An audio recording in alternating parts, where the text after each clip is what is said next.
Тягач весит 10 тонн, и чтобы прокатить его на 25 метров, нужна не только физическая сила, но и специальная техника. Это одно из самых сложных упражнений в программе силового экстрима, и поэтому идет третье по счету, так как забирает уйму сил и энергии.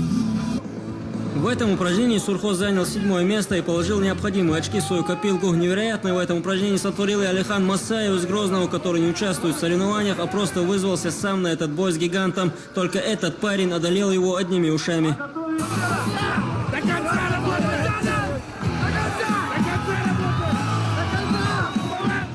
Алихан – победитель недавних Кавказских игр. Как признается спортсмен, он с детства увлекается силовыми видами спорта и очень любит это дело.